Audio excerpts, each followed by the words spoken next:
जय हिंद दोस्तों। तो अभी तक रेशियो एनालिसिस का जो चैप्टर है उसमें से हम लोगों ने देखे लिक्विडिटी रेशियो। ठीक है, अब हम देखेंगे सॉल्वेंसी रेशियो। तो सॉल्वेंसी रेशियो में जो रेशियो आता है उसमें से बहुत ही इंपॉर्टेंट दो रेशियो है, डेब्ट equity ratio and proprietary ratio. तो आइए देखते हैं क्या है डेब्ट इक्विटी रेशियो एंड क्या है प्रोप्राइटरी रेशियो। Thank you. तो आइए स्टार्ट करते हैं सॉल्वेंसी रेशियो से।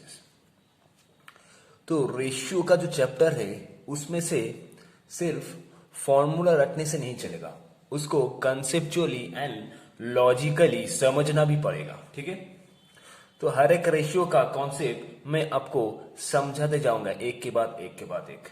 तो उसका कॉन्सेप्ट आपको याद रखना है एंड अगर कॉन्सेप्ट आप याद रखेंगे एंड इसको समझेंगे कॉन्सेप्चुअली तो फॉर्मूला याद करने में भी बहुत आसानी होगा आपको। ठीक है, तो देखो सॉल्वेंसी रेशियोज एक्चुअली क्या है। सॉल्वेंसी रेशियोज वो सब रेशियो है जो फर्म का फिनेंशियल स्ट्रेंथ मेजर करता है to repay its principal and interest which has been taken from creditors. Suppose मैं बोल रहा हूं कि मैं एक फर्म है जिसने लोन लिया है बैंक से। ठीक है, तो इसको एक तो इंटरेस्ट देना पड़ेगा। ठीक है, इंटरेस्ट ऑन लोन देना पड़ेगा। ओके, नेक्स्ट जब टाइम आएगा, ड्यू डेट आएगा तो प्रिंसिपल देना पड़ेगा। ठीक है, प्रिंसिपल अमाउंट भी चुकाना पड़ेगा।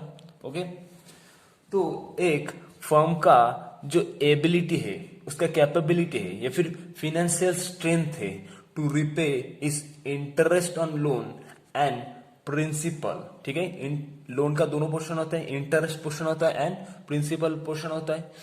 तो फर्म का जो एबिलिटी है इंटरेस्ट चुकाने का एंड प्रिंसिपल चुकाने का, उस एबिलिटी को, उस फिनेंशियल स्ट्रेंथ को हम जिन जिन रेशियो से मेजर करेंगे उसको ही हम बोलेंगे सॉल्वेंसी रेशियोज। ठीक है, सॉल्वेंसी रेशियो में क्या क्या रेशियो आता है देखो इंपॉर्टेंट। नंबर वन इज डेब्ट equity ratio, number second is proprietary ratio, number third capital gearing ratio, number fourth interest coverage ratio, number fifth total asset to डेब्ट रेशियो। ठीक है, तो आज हम देखेंगे डेब्ट equity ratio and proprietary ratio. आइए देखते हैं डेब्ट इक्विटी रेशियो। जितना भी रेशियो है रेशियो का चैप्टर में, उसमें से one of the most important ratio is डेब्ट इक्विटी रेशियो। ओके, डेब्ट इक्विटी रेशियो एक बहुत ही इंपॉर्टेंट रेशियो है, एग्जाम में बहुत बार आता है। ठीक है, तो इसको ठीक से समझो एंड ठीक से याद रखना है फॉर्मूला। ठीक है, तो इसका मेनली दोनों फॉर्मूला है, long term debt divided by share holders fund और total that is long term plus short term debt divided by share holders fund. कोई कोई बुक में और भी एक फॉर्मूला दिया हुआ है, हालांकि मैं वो रिलेवेंट नहीं समझा तो इसलिए दोनों ही फॉर्मूले लिखा।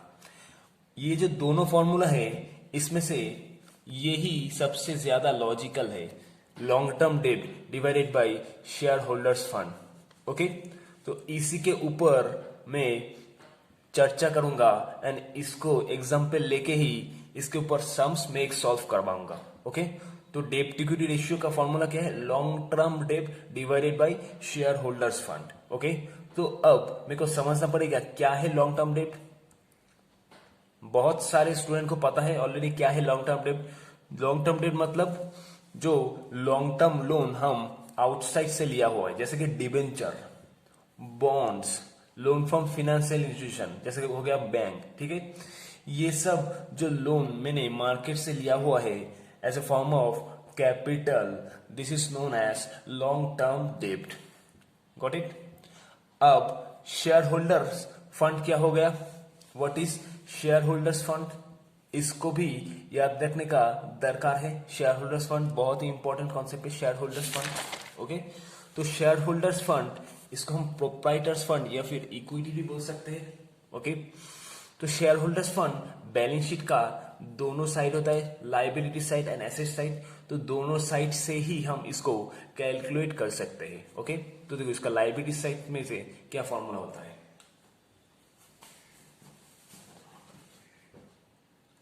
लाइबिलिटी साइड में हम कैलकुलेट करें तो मेरे को लेना पड़ेगा इक्विटी शेयर कैपिटल, उसके साथ ऐड करना पड़ेगा प्रेफरेंस शेयर कैपिटल, उसके साथ ऐड करना पड़ेगा रिजर्व सरप्लस जैसे general reserve, profit and loss account का बैलेंस, ये सब लेस करना पड़ेगा मिसलेनियस एक्सपेंसेस। मिसलेनियस एक्सपेंसेस मतलब preliminary expenses, okay, under writing expenses, ये सब। ओके, तो कैपिटल को ऐड करो, रिजर्व एंड सरप्लस को ऐड करो, शेयर कैपिटल को ऐड करो, रिजर्व एंड सरप्लस को जोड़ो, उसके साथ लेस करो मिसलेनियस एक्सपेंसेस जैसे preliminary expenses, under writing expenses, तो आ जाएगा मेरा शेयर होल्डर्स फंड। ओके, अब एसेट साइड, लाइबिलिटी साइड से हो गया, एसेट साइड से भी मैं कैलकुलेट कर सकता हूं शेयर होल्डर्स फंड या फिर प्रोप्राइटर्स फंड या फिर इक्विटी। वो कैसे, मेरे को नेट फिक्स्ड एसेट लेना पड़ेगा। नेट फिक्स्ड एसेट मतलब fixed asset less depreciation. Okay, trade investment जो होता है उसको ऐड करो, ठीक है, प्लस करंट एसेट को ऐड करो। ओके, लेस करना पड़ेगा करंट लायबिलिटीज, मतलब fixed asset plus trade investment plus current asset minus current liabilities, that is net working capital.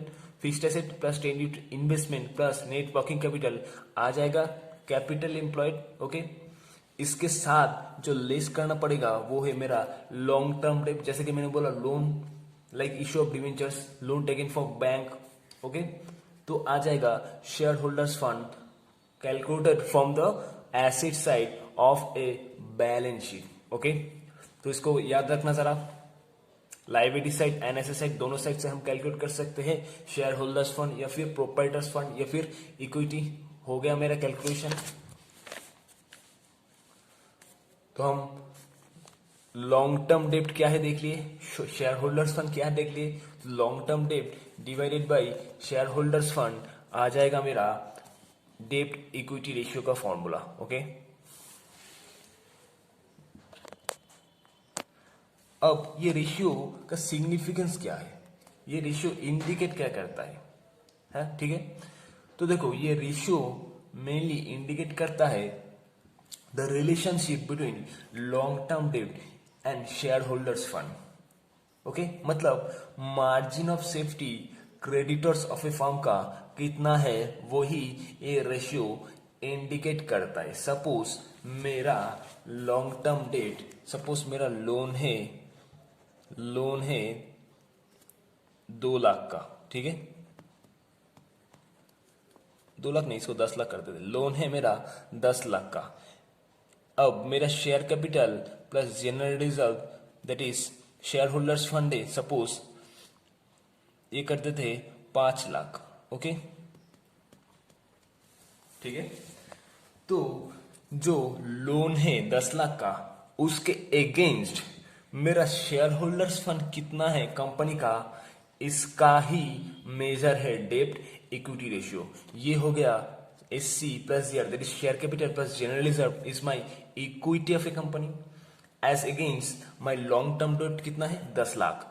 तो 10 लाख के अगेंस्ट में शेयर होल्डर्स फंड कितना है उसको ही हम मेजर करेंगे डेब्ट इक्विटी रेशियो, ठीक है।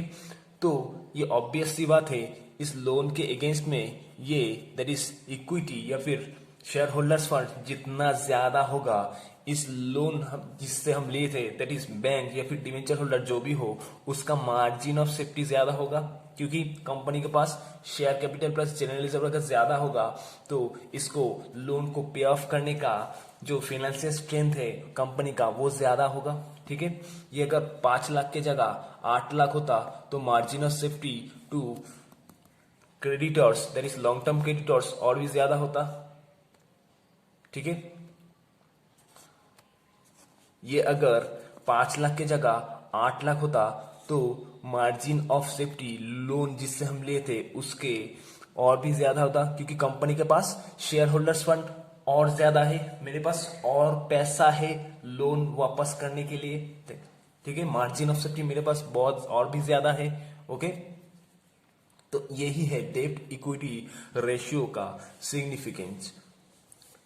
तो देखो क्या लिखा है, the ratio indicates relationship between long term डेब्ट and share holders fund. Okay, it indicates the margin of safety, जो मैंने बोला margin of safety to the creditors of the firm. Traditional डेब्ट इक्विटी रेशियो है 2:1, मतलब ये जो मेरा लोन अगर 10 लाख है एंड शेयर होल्डर्स फंड अगर 5 लाख है, तो 10 lakh divided by 5 lakh equals to 2:1 is a traditional ratio. मतलब जितना शेयर होल्डर्स फंड हो उसका मैक्सिमम 2 गुना लॉन्ग टर्म डेब्ट होना चाहिए। उससे ज्यादा हो अगर हो जाए तो दिक्कत हो जाएगा क्रेडिटर्स वालों के लिए। ठीक है, ए ट्रेडिशनल डेब्ट equity ratio of 2:1 is okay, 2:1 तक ठीक ठाक है। ओके, मतलब डेब्ट इज ट्वाइस ऑफ इक्विटी, 2 डेब्ट उसके अगेंस्ट है 1 इक्विटी। ठीक है, इन केस ऑफ हाई डेब्ट equity ratio margin of safety is very low to the creditors. जैसे मैंने बोला, अगर लोन सपोज यहाँ पर 10 लाख के जगह 20 लाख हो गया, ठीक है, तो लोन मैंने बहुत ज्यादा लेके रखा है बाहर से, ठीक है, लेकिन यहाँ पर सिर्फ 5 लाख मेरा शेयर होल्डर्स फंड है। शेयर होल्डर्स फंड बहुत ही कम है, तो लोन वालों को तो वाट लग जाएगा, लोन वालों के लिए मार्जिन ऑफ सेफ्टी बहुत ही कम रहेगा, क्योंकि कंपनी मेनली डिपेंडेंट हो जाएगा तब लोन के ऊपर। बहुत ज्यादा आउटसाइडर्स लाइबिलिटी इंक्रीज हो गया, उसका डेब्ट इंक्रीज हो गया बहुत सारा एज कंपेयर टू उसका equity, that is share holders fund. Got it? Good.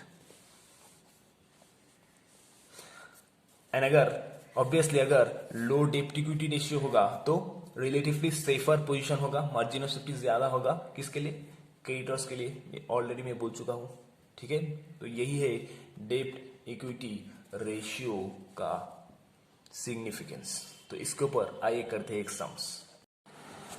तो चलिए करते हैं एक सम्स डेब्ट इक्विटी रेशियो का। ठीक है, तो ये पे कुछ इंफॉर्मेशन दिया है, उससे कैलकुलेट करना पड़ेगा मेरे को डेब्ट इक्विटी रेशियो। ओके, तो ये जो इंफॉर्मेशन दिया है इसको हम अगर एसेट एंड लायबिलिटी साइड में बिठाएंगे, पुट करेंगे, तो देखना तुम्हारा बैलेंस शीट मैच कर जाएगा। ठीक है, यहाँ पर वर्किंग कैपिटल बोला है 2 लाख, मतलब यहाँ पे तुम current asset 4 lakh and current liabilities 2 lakh लेके देखना। Current asset 4 lakh and current liabilities 2 lakh लेके एसेट एंड लाइबिलिटीज साइड में along with this information put करके देखना, तुम्हारा बैलेंस शीट मैच करेगा। ठीक है, तो ये इंफॉर्मेशन दिया है, इससे मेरे को क्या कैलकुलेट करना पड़ेगा? डेब्ट इक्विटी रेशियो। तो मेरे को डेब्ट इक्विटी रेशियो का फॉर्मूला पता है, लॉन्ग टर्म डेब्ट divided by share holders fund. Long term डेब्ट तो ये पर एक झटके से निकल जाएगा, मतलब दिया ही हुआ है एक्चुअली। लॉन्ग टर्म डेब्ट इज 5,50,000। अब आता है शेयर होल्डर्स फंड। तो शेयर होल्डर्स फंड दोनों तरीके से हम कैलकुलेट कर सकते हैं, that is from liability side as well as asset side. Okay, तो मैं यहाँ पे दोनों साइड से ही कैलकुलेट करके दिखाऊंगा, आंसर सेम आएगा। ओके, यहाँ पे ऑलरेडी लायबिलिटी साइड से दिया हुआ है कैलकुलेट करके, that is equity share capital is 90,000, preference share capital 90,000, reserve and surplus 50,000, less करना पड़ेगा miscellaneous expenses, that is under rating expenses and preliminary expenses. Okay, और एक बात, अगर कभी भी लगे कि मैं थोड़ा स्पीड से बोल रहा हूँ, थोड़ा ज्यादा स्पीड से बोल रहा हूँ, तो तुम यूट्यूब के सेटिंग में जाके स्पीड थोड़ा कम कर सकते हो, अगर तुमको ये स्पीड सही ना लगे, ये स्पीड सुटेबल ना हो। ओके, तुम स्पीड को थोड़ा कम करके देख सकते हो। तो अब देखो, मैं अब ये हो गया मेरा लायबिलिटी साइड से आया है, शेयर होल्डर्स फंड इज 1,50,000। अब एसेट साइड से कैलकुलेट करूंगा। ठीक है, एसेट साइड से क्या लूंगा? Fixed asset 5 lakh,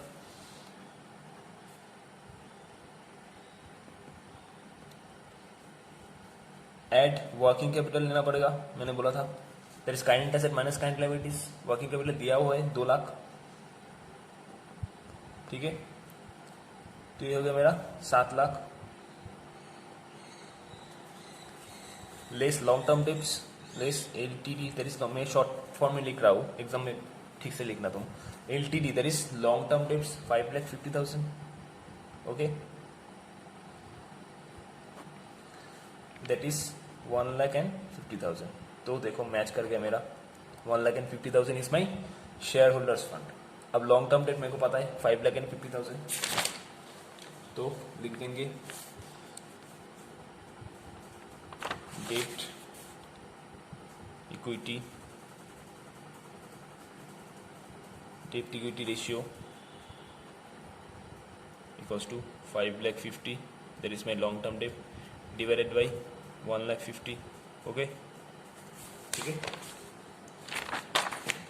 5,50,000 divided by 1,50,000, देखते कितना होता है.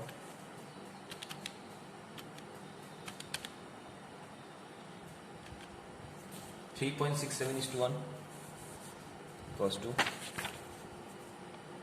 3.67:1. तो देखो आइडियल रेशियो क्या था, 2:1. यहाँ पे 3.67:1. मतलब क्या, मार्जिन ऑफ सेफ्टी क्रेडिटर्स के लिए बहुत कम है. ओके, तो क्रेडिटर्स को रोल, इस क्रेडिटर्स अगर लोन देगा इस फर्म को तो वो क्रेडिटर्स के लिए रिस्की हो जाएगा, क्योंकि इसका share holders fund as compare to debt is very low. Got it? Good. Hope you have understood what is debt equity ratio and उसका कैलकुलेशन कैसे करना है. अब और एक रेशियो आता है, दैट इज प्रोप्राइटरी रेशियो. अगर डेट इक्विटी रेशियो तुमने अच्छे तरीके से समझ के हो तो प्रोप्राइटरी रेशियो भी कोई दिक्कत ही नहीं होगा तुम्हें समझ में. ठीक है, तो उसका फॉर्मूला देखो क्या है, proprietors fund by total asset. Proprietors fund हमने अभी अभी कैलकुलेट कर चुके. There is liability side and asset side से जो शेयर होल्डर्स फंड ये है, जो शेयर होल्डर्स फंड है वही है प्रोप्राइटर्स फंड एंड वही है इक्विटी. तो हमने ऑलरेडी देख चुके हैं क्या है प्रोप्राइटर्स फंड. तो एक कैलकुलेशन ऑलरेडी हम देख चुके हैं, डिवाइडेड बाय टोटल एसेट मतलब fixed asset plus current asset. Okay, simple. अब देखिए ये रेशियो क्या इंडिकेट करते हैं. This ratio indicates the extent to which asset of the enterprise have been financed out of the proprietors fund.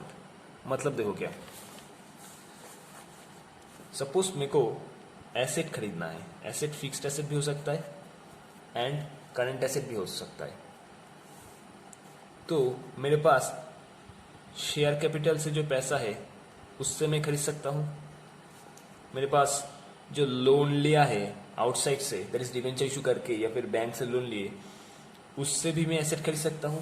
ठीक है, तो जिससे मेरा पैसा आएगा उसी से मैं खरीदूंगा asset.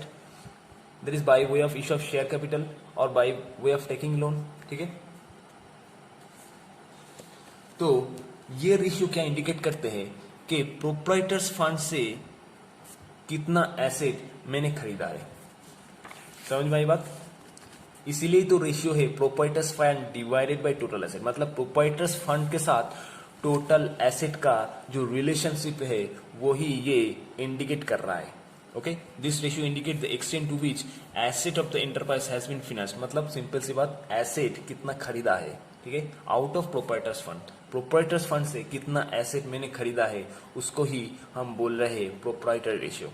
High ratio indicates safety to creditors and low ratio indicates risk to creditors.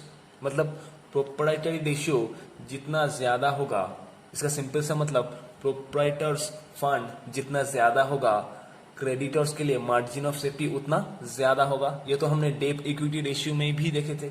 ठीक है, डेब्ट इक्विटी रेशियो को में भी हमने डेब्ट को प्रोप्राइटर्स फंड के साथ ही कंपेयर किया था. एंड अगर रेशियो ज्यादा था तो मार्जिन ऑफ सेफ्टी क्रेडिटर्स के लिए ज्यादा था, रेशियो कम था तो मार्जिन ऑफ सेफ्टी क्रेडिटर्स के लिए कम था. सिमिलरली यहाँ पे भी रेशियो अगर ज्यादा होते हैं तो margin of safety is higher and low होता है तो margin of safety is lower, that is risk to creditors. Okay, proprietors fund हमेशा ज्यादा, मतलब मार्जिन ऑफ सेफ्टी क्रेडिटर्स के लिए ज्यादा, अगर कम तो मार्जिन ऑफ सेफ्टी क्रेडिटर्स के लिए कम. Got it? बस यही सिंपल सा फॉर्मूला है ये. अब इसके ऊपर करते हैं एक सम्स. शेयर कैपिटल दिया हुआ है, शेयर कैपिटल मतलब इक्विटी प्लस प्रेफरेंस जो भी हो. फिक्स्ड एसेट दिया हुआ है, करंट एसेट दिया हुआ है, रिजर्व एंड सरप्लस दिया हुआ है। ओके, तो प्रोप्राइटरी रेशियो का फॉर्मूला है proprietors fund divided by total asset. Accountancy, financial management and taxation के ऊपर अगर रेगुलर बेसिस में वीडियो चाहिए तो जल्दी से जल्दी चैनल को सब्सक्राइब कर लीजिए एंड नोटिफिकेशन बेल को भी दबा दीजिए, क्योंकि इस चैनल में भी मैं रेगुलर बेसिस में accountancy, financial management and taxation के ऊपर वीडियोस लाऊंगा जो एप्लीकेबल होगा क्लास 11 से लेके एमकॉम तक एंड CA का फाउंडेशन से लेके इंटरमीडिएट लेवल तक। Thank you. तो यहाँ पर प्रोप्राइटर रेशियो कैलकुलेट करने के लिए मेरे को प्रोप्राइटर्स फंड चाहिए, ठीक है। तो प्रोप्राइटर्स फंड हम लायबिलिटी साइड से कैलकुलेट करेंगे, एसेट साइड से कैलकुलेट करने नहीं पाएंगे हम, क्योंकि यहाँ पर लॉन्ग टर्म डेट जो लेस करना होता है कैपिटल एम्प्लॉयड से, अगर मैं एसेट साइड से कंप्यूट करूं वो दिया हुआ नहीं है, ठीक है। तो लॉन्ग टर्म डेट क्योंकि मिसिंग है, इसलिए हम क्या करेंगे, लायबिलिटी साइड से कैलकुलेट करेंगे, ठीक है। लायबिलिटी साइड से मतलब शेयर कैपिटल के साथ रिजर्व एंड सरप्लस जोड़ो तो आ जाएगा proprietors fund, that is 5 lakh plus 75,000। Okay, 5 lakh plus 75,000 equals to 5 lakh 75,000 and total asset मतलब current asset plus fixed asset, that is 18 lakh plus 5 lakh equals to 23 lakh. Got it? Equals to 5 lakh 75,000 divided by 23 lakh into 100 equals to 25%. ठीक है, तो ये 25% is proprietary ratio, ठीक है। इसको हम हमेशा परसेंटेज के हिसाब से लिखेंगे, ना कि इस टू। ओके, समझ में आई बात। तो यहाँ पे एक दिक्कत हो गया था, मैंने बोला था एसेट साइड से भी कैलकुलेट कर सकते हैं एंड लायबिलिटी साइड से भी कैलकुलेट कर सकते हैं अगर मेरे को पूरा इंफॉर्मेशन दिया हुआ है। यहाँ पर लॉन्ग टर्म डेट मिसिंग है, एसेट साइड से कैलकुलेट करने जाए तो लॉन्ग टर्म डेट चाहिए मेरे को, लॉन्ग टर्म डेट माइनस करना पड़ता है, लेकिन यहाँ पर लॉन्ग टर्म डेट दिया हुआ नहीं है, तो यहाँ पर हम लायबिलिटी साइड से कैलकुलेट करेंगे, that is share capital and reserve surplus add कर देंगे। ओके, तो रेशियो आया 25%, मतलब जो टोटल एसेट है उसका 25% हम कहां से पैसा लाता है, प्रोप्राइटर्स फंड से, ठीक है। टोटल एसेट का 25% पैसा आता है प्रोप्राइटर्स फंड से। Got it? That is share capital and reserve surplus, ये सब से। होप आपको समझ में आया। वीडियो को जितना ज्यादा हो सके शेयर कर दो एंड अभी तक सब्सक्राइब नहीं किया है तो सब्सक्राइब कर लो एंड नोटिफिकेशन बेल को भी दबा दो, क्योंकि जैसे मैं वीडियो अपलोड करूंगा सीधा आपके नोटिफिकेशन में चला आएगा मोबाइल में, ठीक है। Thank you.